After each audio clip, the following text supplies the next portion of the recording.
Tahun hijrah ambil daripada Nabi hijrah.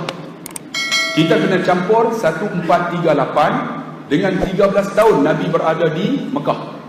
Maksudnya 1438 campur dengan 13 tahun ialah 1451. Menunjukkan tuan-tuan, tahun yang tinggal untuk berlakunya 10 tanda kiamat ialah 49 tahun.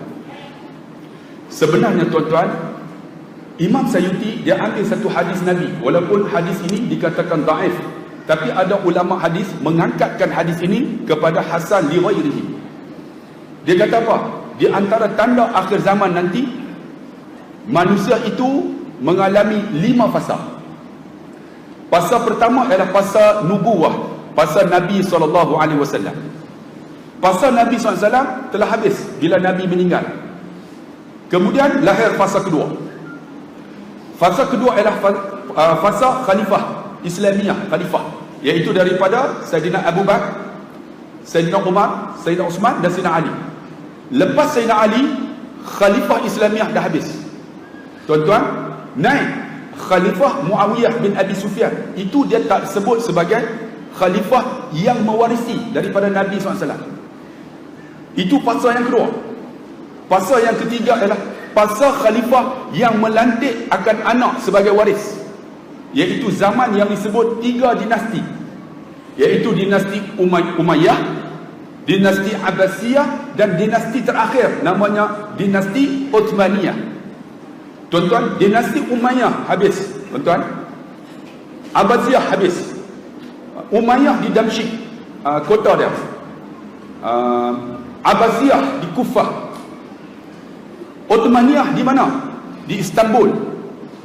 Dinasti Uthmaniyah ni tuan-tuan berakhir apabila jatuhnya kerajaan terakhir, kerajaan Murad, Sultan Murad yang kedua, diganti oleh seorang diktator namanya Mustafa Kemal Atatürk. Bila diganti, jatuh 1924 tuan-tuan, jatuhnya kerajaan khilafah Islamiyah. Itu fasa yang ketiga. Selepas daripada khilafah Islamiyah ini, yang melantik akan anak-anak ni, kemudian akan datang fasa yang keempat. Fasa keempat itu disebut, yang sekarang ini disebut demokrasi, iaitu umat Islam memerintah bukan menguasai dunia, tetapi memerintah menguasai akan negara-negara tertentu. Sekaranglah ini fasa yang keempat. Fasa keempat ni akan jatuh dan dia akan ganti tuan-tuan. Fasa akhir zaman ialah khilafah Islamiyah akan naik semula. Yakin tuan-tuan, khilafah Islamiyah, pemerintahan Islam akan naik semula seperti mana Nabi sebut. Walaupun ada dikatakan hadis ini dhaif, tapi ada yang mengangkat hadis ini kepada Hasan li ghairihi. Tuan-tuan, kita melalui fasa ini. Saya melihat tuan-tuan, sekarang dunia Islam, kalau dulu ramai kalau kuliah-kuliah orang yang berumur, tapi sekarang ni tuan-tuan, kuliah-kuliah agama kebanyakan yang hadir adalah anak-anak muda. Menunjukkan fasa ini akan berakhir dan fasa Islam akan naik. Saya baru balik daripada Uzbek. Sampai di Uzbek tuan-tuan, kami ni orang Islam, orang Malaysia, pergi sana nak cakap lah bab Islam, macam dakwah lah. Tiba-tiba ada penguasa di sana bagi tahu kami, kalau cakap Islam di Uzbek kami tangkap. Saya kata kenapa? Kami 95% Islam. Kenapa nak cakap Islam kepada kami? Saya kata, tak ada, Islam ni saya tengok orang Uzbek tak beramal. Dia kata, kenapa nak dakwah Islam kepada kami? Sedangkan kami ada Imam Tirmizi, kami ada Imam Abu Laith As-Samarqandi yang menulis kitab Tanbihul Ghafilin, kami ada Imam Bukhari, kami ada Hutsam bin Abdul Muttalib bin Abi Talib, iaitu sepupu Nabi. Kami ada Utaibah bin Muslim yang membuka akan Samarkand. Kenapa kamu yang datang Malaysia, kamu tak ada siapa pun, dia kata. Tapi kami ada ulama hebat, kenapa nak dakwah kami? Saya kata kat dia simple lah. Orang Uzbek, dia ada memang hebat-hebat. Walaupun ada hebat-hebat ulama-ulama, tapi Islam tak ada kat kamu. Kami ni tak ada ulama hebat, tapi Islam ada pada kami. Dia senyap tuan-tuan. Kenapa ustaz kata macam tu? Saya kata, saya tengok kebanyakan wanita yang ada di sini tidak menutup aurat. Yang lelaki tak semayang. Lalu dia bawa saya, betul ustaz, jom kita pergi satu masjid daerah dekat Samarkand. Saya pun pergilah, tengok-tengok tuan-tuan, Yang sembahyang Zuhur pada hari itu semua anak muda. Anak muda semua. Yang di luar tuan-tuan dengar azan, tua-tua tapi tak sembahyang. Saya kata, kenapa yang tua-tua di luar tak sembahyang? Dia kata, kami melalui 3 fasa. Fasa macam mana? Fasa iaitu orang yang duduk di zaman kerajaan Rusia. Mereka ni nak amal Islam tak boleh. Baca Fatihah kena tangkap. Sembahyang sembunyi-sembunyi. Quran ni baca ikut suka boleh baca ya. Zaman ni, inilah yang ada di luar sana mereka. Yang tua-tua ni zaman Rusia. Mereka ni nampak aja Islam tapi tak ada Islam. Kemudian kami merdeka ada 2. Zaman merdeka, zaman selepas merdeka. Maksudnya 2 fasa. Yang ini ni mereka datang tetapi mereka cukup takut nak cakap bab Islam. Dan mereka ni tak faham Islam. Ini generasi yang kedua. Dia kata sekarang generasi ialah generasi ketiga. Ini anak muda, dia kata. Anak muda ni nak kepada agama. Saya tengok-tengok, ya Allah, dalam masjid tu tuan-tuan, anak muda sembahyang Zuhur punya ramai. Habis sembahyang Zuhur, tengok-tengok ada seorang imam bagi tazkirah. Imam ni cakap Uzbek, tapi dia baca Quran tu nampak macam jihad. Kita fahamlah ayat Quran tu tentang jihad. Dia cakap 15 minit tu semangat, tom. Habis tuan-tuan kuliah, orang pakat salam dengan dia. Saya pergi jumpa serapan besar ni. Sampai-sampai, ya akhi, takallam Arabi? Saya dah cakap Arab tak? Naam, dia kata. Aina tata'allam hadha al-lughah? Kamu cakap Arab ni, kamu belajar di mana? Fil Madinah. Aku belajar di Madinah. Rupanya ulama besar. Kemudian dia kata, anta min ain? Kamu daripada mana? Ana min Malaysia. Malaysia kathirul ulama, dia kata, wal fuqaha. Banyak ulama-ulama di sana. Kemudian dia angkat jubah dia. Dia angkat jubah dia tuan-tuan, ada baju di dalam. Dia selok baju dia. Selok, tengok di perut dia ada 5 lubang. 5 lubang. Saya tengok, masya-Allah, kes. Kenapa? Dia bagi tahu, dia kata, saya bercakap tentang agama di Uzbek. Di Uzbek tak boleh cakap bab agama. Agama siapa nak anut, tak nak anut pun sudah. Nak semayang, tak mau semayang pun sudah. Saya faham agama, saya cakap bab agama. Pagi subuh saya cakap agama. Saya balik-balik sampai di rumah, tiba-tiba pintu rumah saya diketuk orang. Saya buka pintu.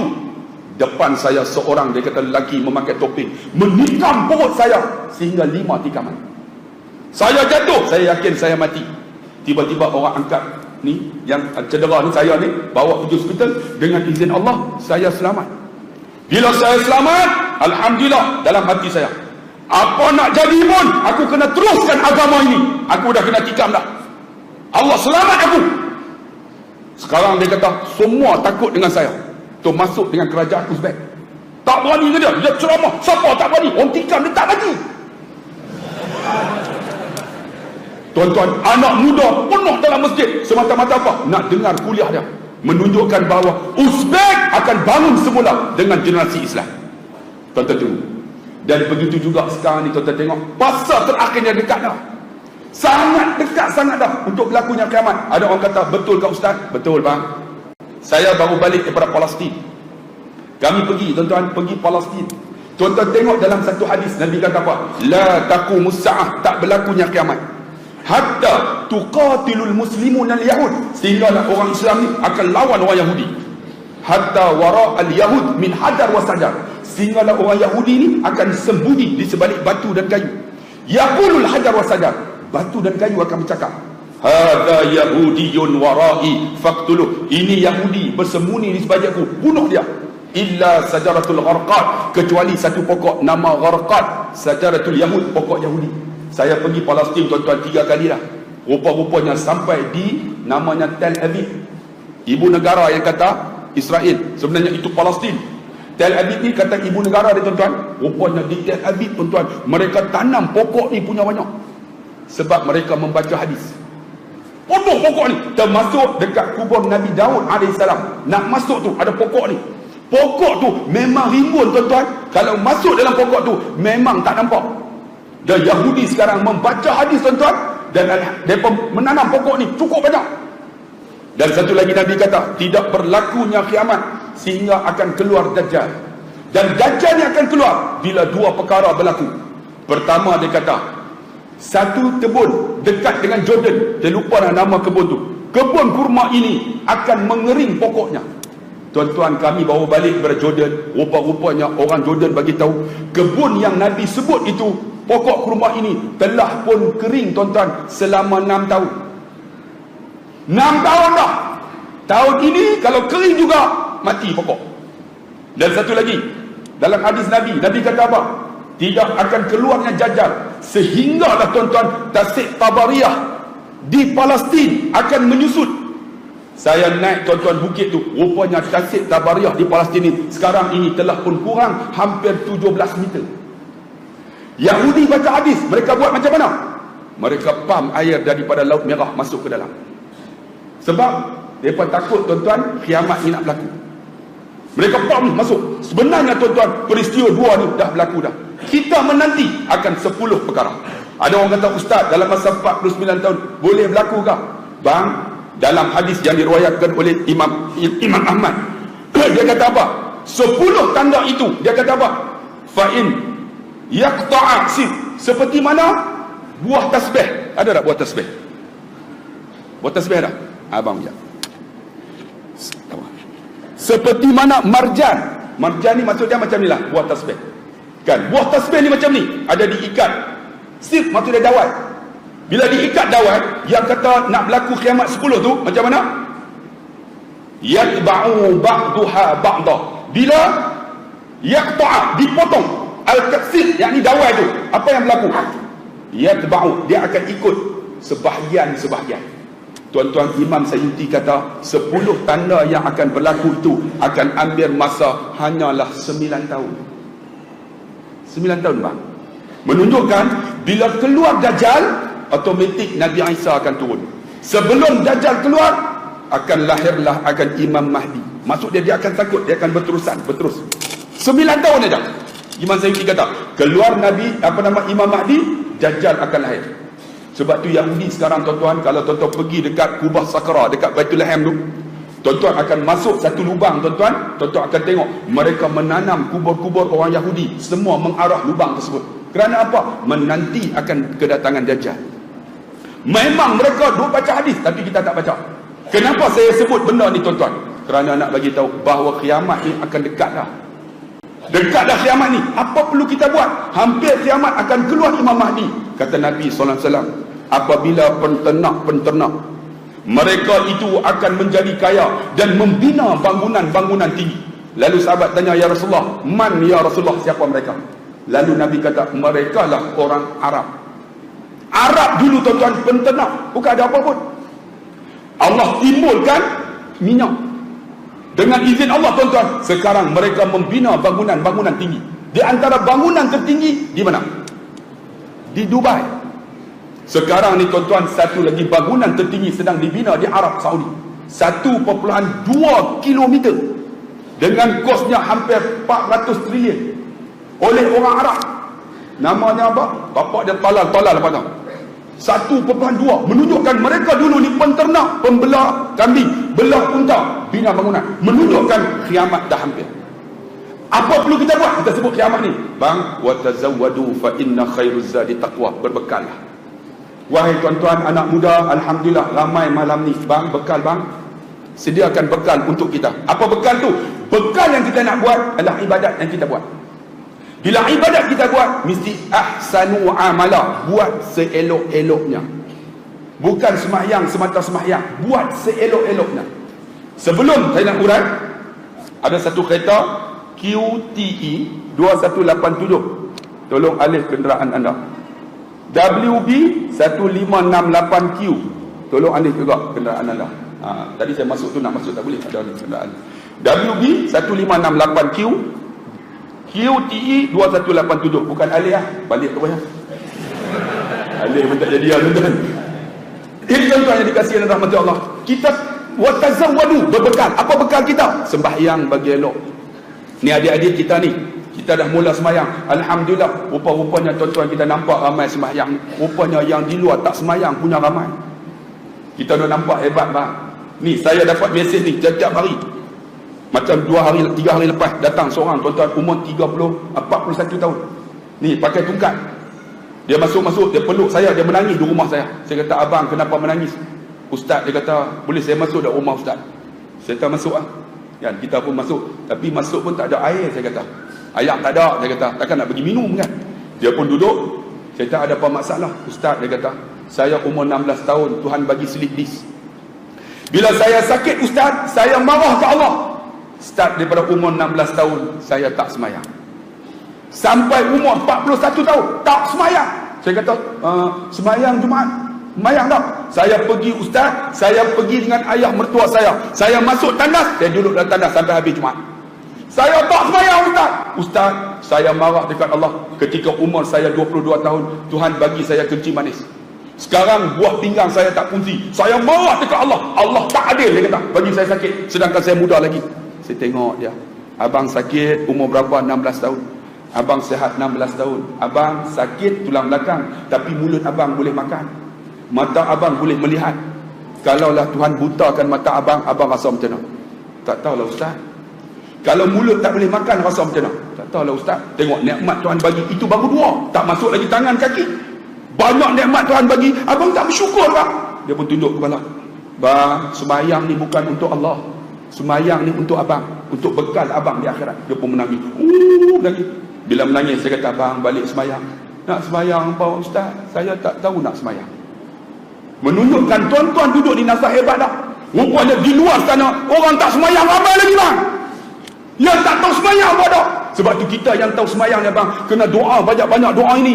Allahumma rabbana la tuzigh qulubana ba'da idh hadaitana wa hab lana min ladunka rahmah innaka antal wahhab. Minta tuan-tuan supaya Allah kekalkan hidayah kat kita bang. Sebab Tuhan dah buka pintu hidayah untuk kita. Ni doa juga tu. Orang yang luar tu yang tak dapat lagi hidayah tu. Jangan duk kata aku sembahyang aku jamin surga. Yang tak sembahyang ni lantak dia. Bang, perelok amalan kita. Kalau boleh lah saya nak tegur sikit lah. Dalam kuliah selalu ada. Yang sembahyang ni saya tengok okey, duduk depan tadi. Takbir okey. Allahu akbar. Bang, jangan buat dua kali. Sebab kalau tuan-tuan baca dalam Muwatul Musalli, kalau boleh takbir tu jangan dua kali. Bila dua kali was-was. Kita buat sembahyang ni ahsanu amala, bagi elok. Bagi yakin betul-betul aku nak sembahyang ni, jangan datang yang lain. Sekali cukup. Allahu akbar. Dia kita ni tuan-tuan duk mengaji kitab lama, duk mengaji bang, mesti ada qasad, mesti ada ta'arud, mesti ada ta'in. Saja aku sembahyang maghrib 3 rakaat mengikut imam kerana Allah Taala, tu yang kita jadi Allah.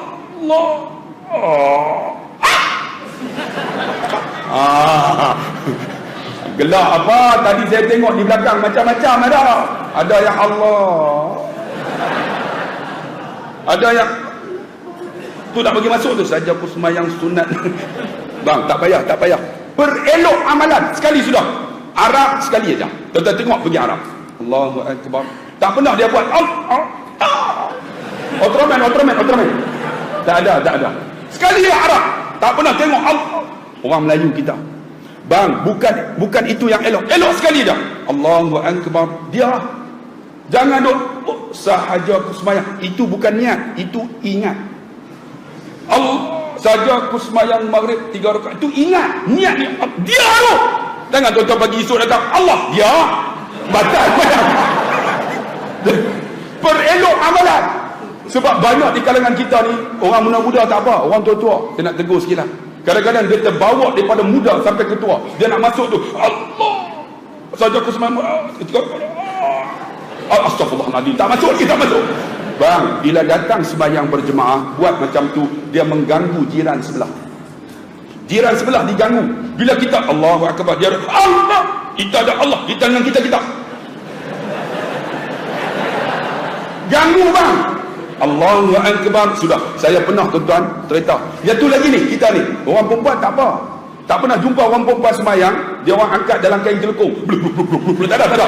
Orang perempuan sekali dia Allahu akbar. Pernah tak jumpa makcik? Orang perempuan angkat. Orang lelaki, bang, ahsanu amalah, perelok amalah. Ini akan dihitung di sisi Allah Subhanahu wa taala. Ahsanu amalah, angkat sekali ya. Allahu akbar. Tengok tempat sujud. Jangan tengok macam-macam. Bismillahirrahmanirrahim. Alhamdulillahirrahmanirrahim. Makruh. Satu lagi sembahyang, perelok amalan. Jangan pejam mata. Makruh pejam mata. Bismillahirrahmanirrahim. Kecuali imam dia nak ingat surah. Tak apa, imam dia pejam mata tak apa. Saya pernah jadi imam tuan-tuan.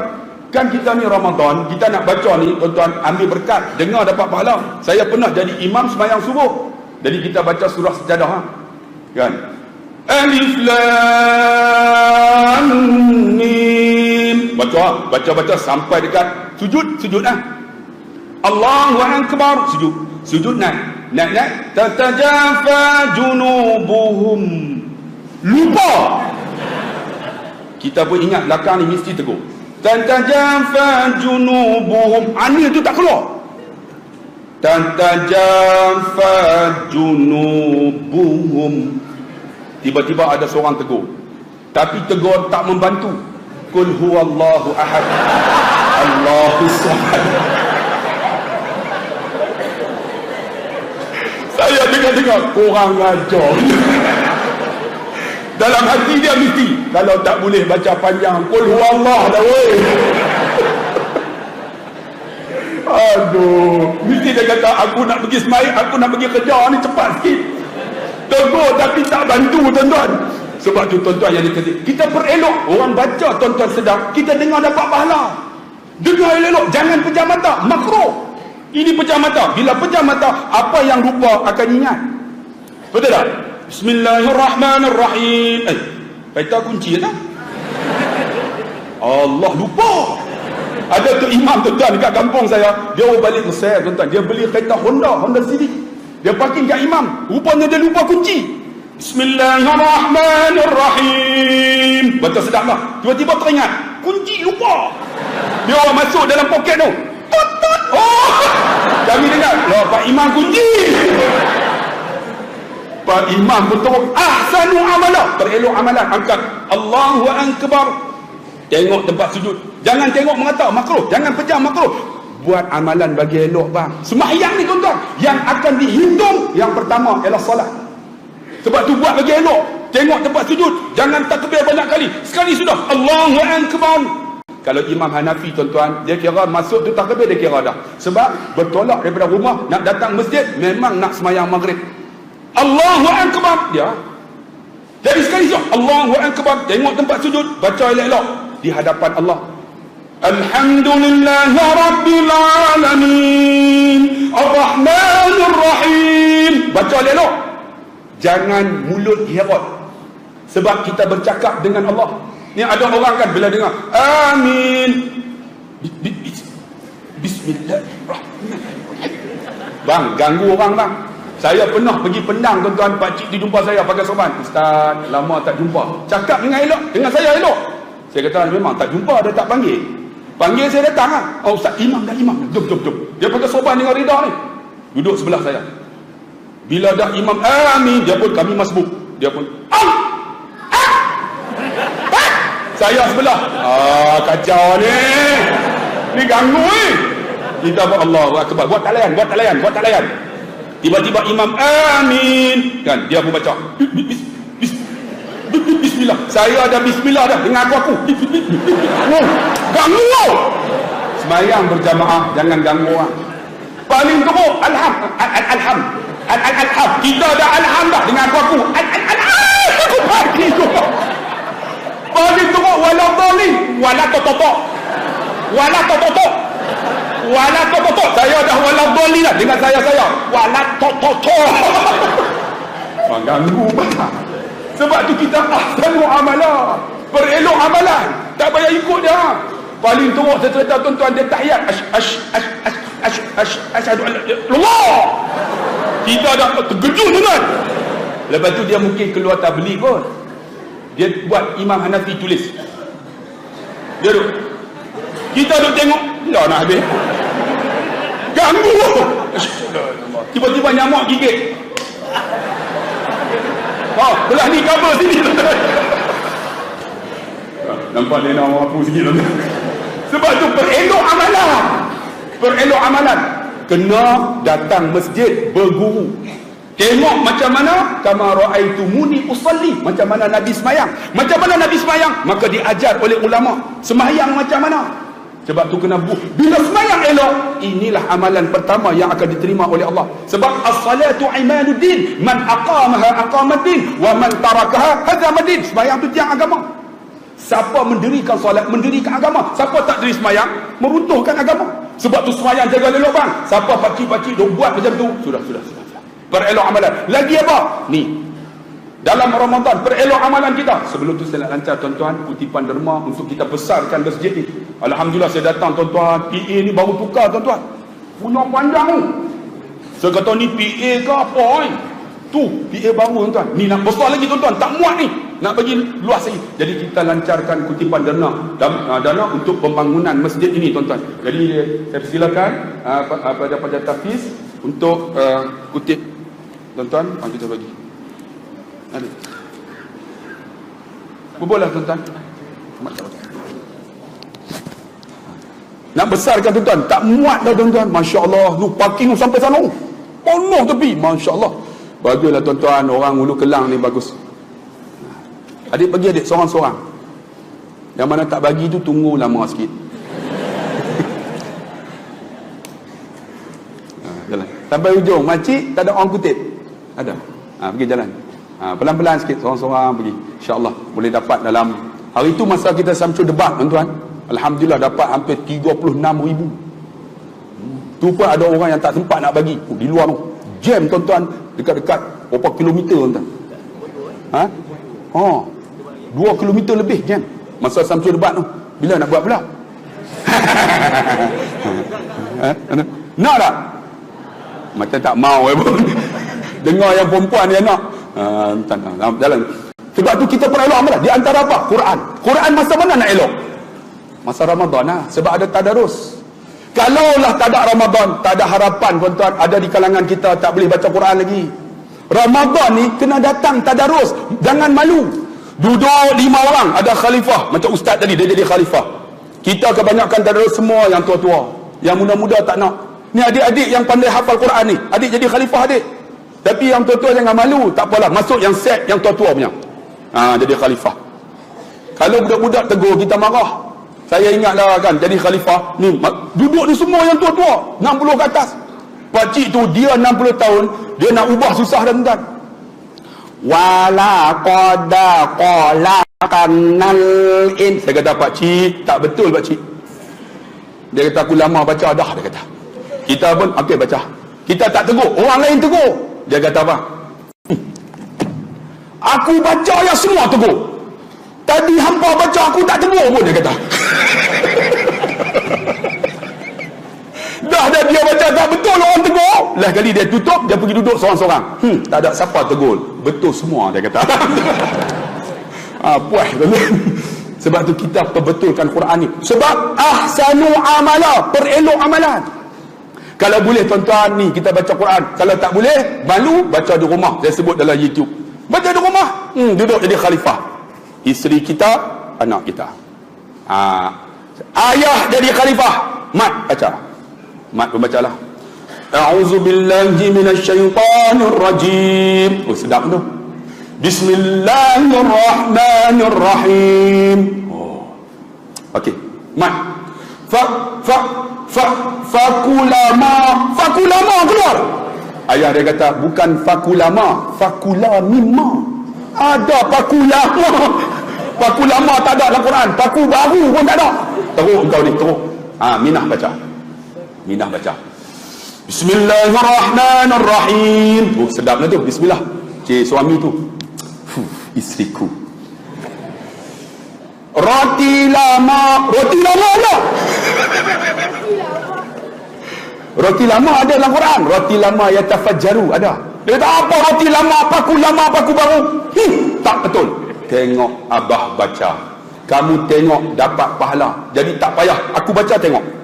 Dia pun A'udzubillahi minasyaitanirrajim. Isteri dengar, suamiku. Sedap baca. Bismillahirrahmanirrahim. Isteri tu, ya ayyuhallazi, dia berhenti. Alif min nun waw. Patah balik. Ya ayyuhallazina amanu. Alif min nun waw. Anak kata, "Bapa, alif lagi belakang tu, mana aku tahu." Mentang-mentang lah bapa mengusi JKK. Nampak tuan nak lena merapu. Bukan dia betul sangat, lena tuan. Sebab tu tuan-tuan, kenapa betulkan Quran? Masa mana? Ramadan. Ahsanu amala, perelok amalan. Macam mana nak buat? Quran baca betul. Quran yang betul inilah yang akan dilihat oleh Allah, yang disebut oleh Nabi, sesiapa yang membaca Quran, Quran itu akan menjadi syafaat kepada dia di akhirat. Syarat dia macam mana? Perelok amalan. Perelokkan Quran kita, mesti ada guru. Kita kena syafawi, kita kena ni. Baca, dengar, tengok macam mana mulut keluar huruf alham. Jangan ala amdolil. Tengok macam-macam nak buat. Ramadan. Lagi tuan-tuan, alhamdulillah Ramadan ni kalau boleh kita semua alhamdulillah puasa. Tapi ada orang puasa tak semayang. Ingat, puasa tak semayang, sia-sia puasanya. Sembahyang jangan tinggal. Tapi puasa tu alhamdulillah tuan-tuan, dia membentuk diri kita. Perelokkan puasa kita. Jangan tengok benda yang maksiat. Jangan buat benda yang maksiat. Sebab apa? Sebab dalam Ramadan ni benda yang halal jadi haram. Betul tak? Benda yang halal haram. Cakoteo halal haram. Halal haram cakoteo halal. Tapi Ramadan haram. Bila halal adik? Bila? Syawal mampu hang.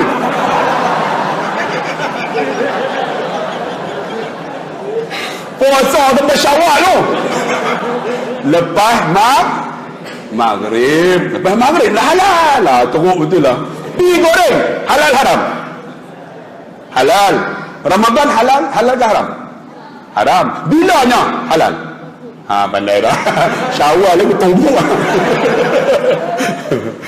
Rokok halal haram? Halal ni halal haram. Rokok haram. Siapa kata halal? Rokok haram. Tapi nak isap juga lepas maghrib. Tetap haram. Jangan kata halal pula. Tapi orang isap rokok ni memang tegar lah. Katalah apa pun, dia buat dek lah. Saya pernah ceramah cerita dalam YouTube tuan. Ceramah ni hantam perokok, pam. Saya ingat dia orang mesti tak isap dah. Keluar dia isap depan pintu. Dia hembus dekat saya. Ustaz nak balik tak? Kita dah gengam lah. Abang, saya hantam tadi, abang tak rasa apa kah? Saya hati tegar, dia kata. Saya kata, abang tak rasa apa? Biasa dah Ustaz. Selalu Ustaz duk hentam. Saya dah biasa dah Ustaz. Saya kata, abang ni memang tegar betul lah. Tapi dia tahu Ustaz ceramah sedap lah, dia kata. Nanti datang lagi ya. Tu, tengok jemput lagi. Kalau duk hentam isap rokok. Rokok haram. Lepas maghrib, isap dah. Bersama isteri, halal ke haram? Halal ke haram? Halal ke haram? Haram. Hang kata apa? Haram tak? Halal. Hang tak kahwin lagi. Bersama isteri halal ke haram? Halal. Tapi Ramadan haram. Bila halalnya? Selepas lepas tarawih. Lepas maghrib lah dah.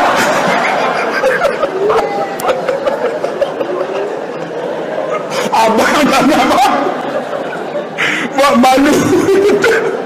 Lepas maghrib puluh dah. Tak apalah, lawak-lawak sikit tu. Tapi lepas tarawih jangan buka puasa. Allah, lawak sikit. Tidak, tuan-tuan, lena. Allah, 40 minit dah tuan-tuan. Sebab tu kita perelok amalan kita, tuan-tuan. Quran baca, alhamdulillah. Ramadan ni puasa, jaga elok-elok. Sebab ahsanu amala, perelok amalan. Lagi apa? Jangan lupa tuan-tuan, saya ingat, kita ni hebat amalan, tetapi kalau kita derhaka dengan mak ayah kita, tak ada guna. Ingat, redha Allah, redha walidain, wa sakhatallah, sakhatal walidain. Redha Allah terletak pada redha mak dan ayah kita. Derhakanya Allah, tuan-tuan, derhakanya kita kepada Allah sebab kita derhaka kepada mak ayah kita. Sebab tu tuan-tuan, Ramadan ni siapa ada mak ayah balik Kalau bergaduh, minta maaf dengan mak. Sebab apa? Sebab Allah mengampunkan dosa kita. Elok amalan kita, semayang elok, puasa elok, zakat keluar, sedekah bagi. Tiba-tiba mak ayah kita tak hormat, sia-sia tuan-tuan.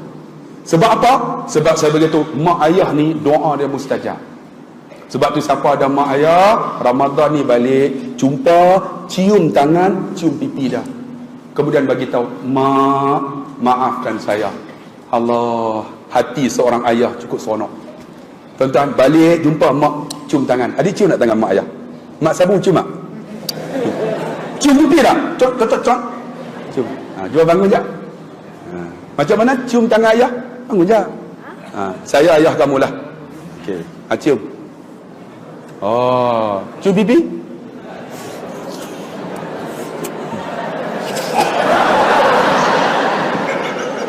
Pak lawak betul.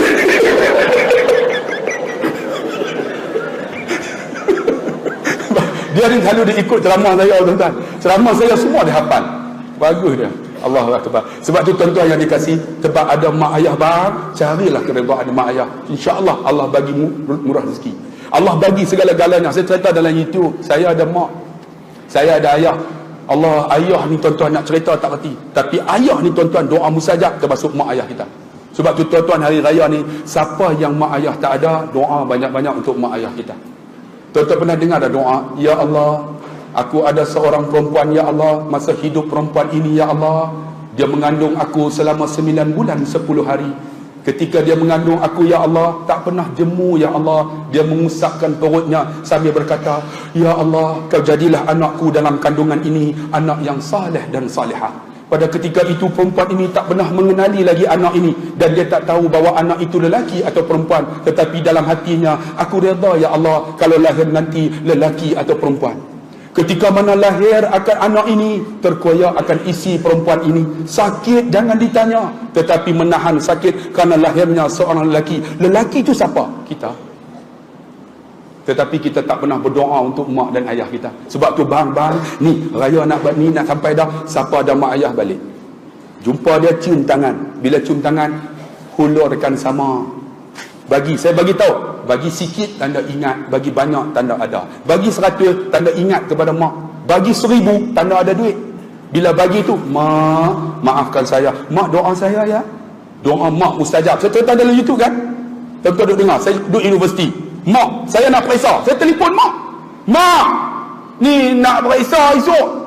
Tak tempat baca mak, susah lah mak doa. Mak saya terus doa dalam telefon, ya Allah, kau tolonglah dek tu budak-budak, bagi boleh jawab. Dia doa boleh jawab. Saya masuk bilik peperiksaan, dia orang letak kertas, semua boleh jawab. Haram tak betul? Sebab mak saya doa boleh jawab ya. Boleh jawab. Rupanya tak betul. Sepatutnya boleh jawab dan betul. Betul. Sebab tu jangan silap. Sebab tu wahai ibu dan ayah, jangan doa yang tak elok untuk mak, untuk anak-anak kita. Sebab doa ibu dan ayah mustajab. Sebab tu tuan-tuan yang dikasih, Ramadan akan berlalu. 15 dah kan. Sibuk-sibuk 15. Nak habis dah.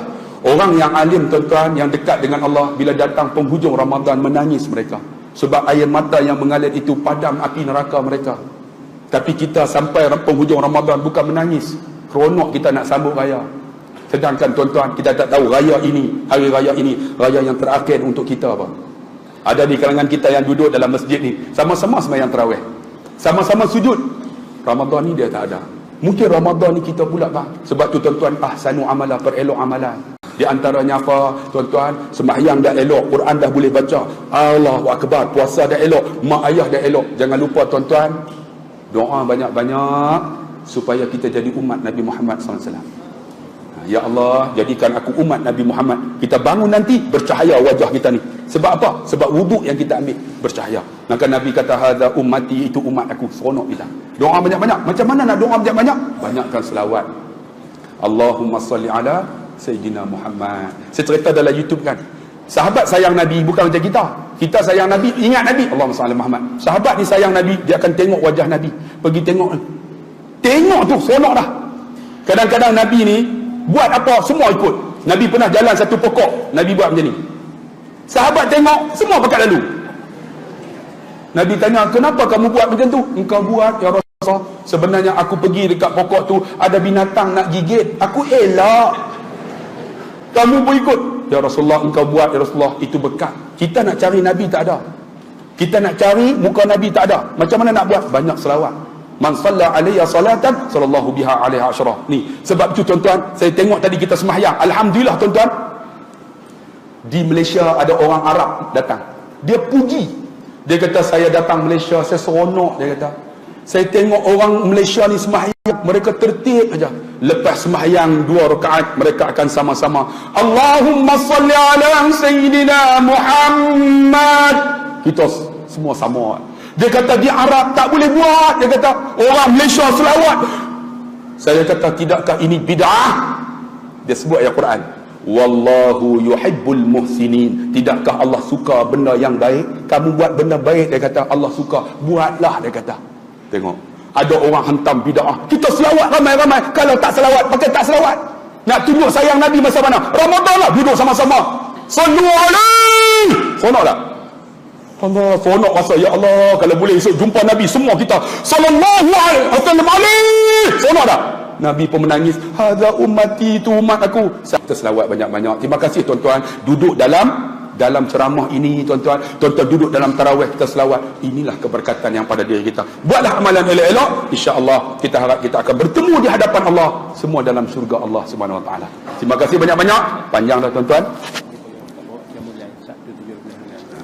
Dan saya akan datang semula ke Masjid Ulu Kelang ini kerana ramai, tetapi saya akan datang pada hari Sabtu depan, 17 hari bulan. Saya akan datang pada Qiyamul Lail dan kuliah subuh. Jadi tuan-tuan datanglah beramai-ramai, berqiyamul lail dengan saya. InsyaAllah tuan-tuan pasti akan menangis pada pagi tu. Pukul 4 pagi ya.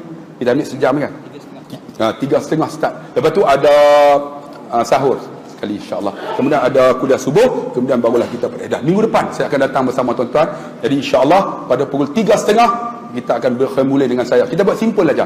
Pertama kita akan buat tahajud 8 rakaat. Kemudian kita buat sunat taubat, kemudian kita akan buat sunat hajat. Lepas tu kita witir. Kemudian ada sahur. Insya-Allah tuan-tuan datang, tuan-tuan pasti akan menangis.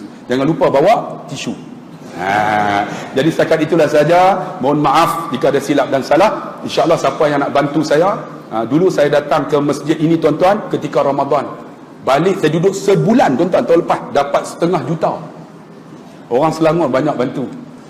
Kalau sini saya nak tanya, siapa sini orang bukan Selangor? Cuba angkat tangan tengok. Kedekut. Orang Selangor pemurah sungguh tuan-tuan. Jadi kalau, tapi tahun ni nak dapat 100,000 susah tuan-tuan sebab ekonomi. Jadi siapa yang nak bantu saya nak buat surau tuan-tuan. Ada pamphlet tu, koyak satu lot tu RM50. Boleh dapatlah di luar sana dan perempuan di sana. Dan siapa yang nak beli gel saya yang sakit lutut kan, makcik beli cik. Tapi yang ni dia upgrade lagi bagus. Tapi harga dia RM80. Sangat sesuai untuk tuan-tuan. Dapatlah di luar sana. Sana perempuan dah, lelaki dah. Terima kasih banyak-banyak. Kita jumpa lagi. Al-haqqu min rabbi wa dha'if li nafsi.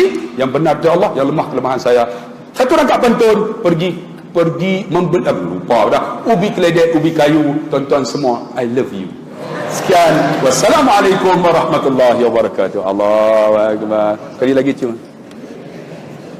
Busuan.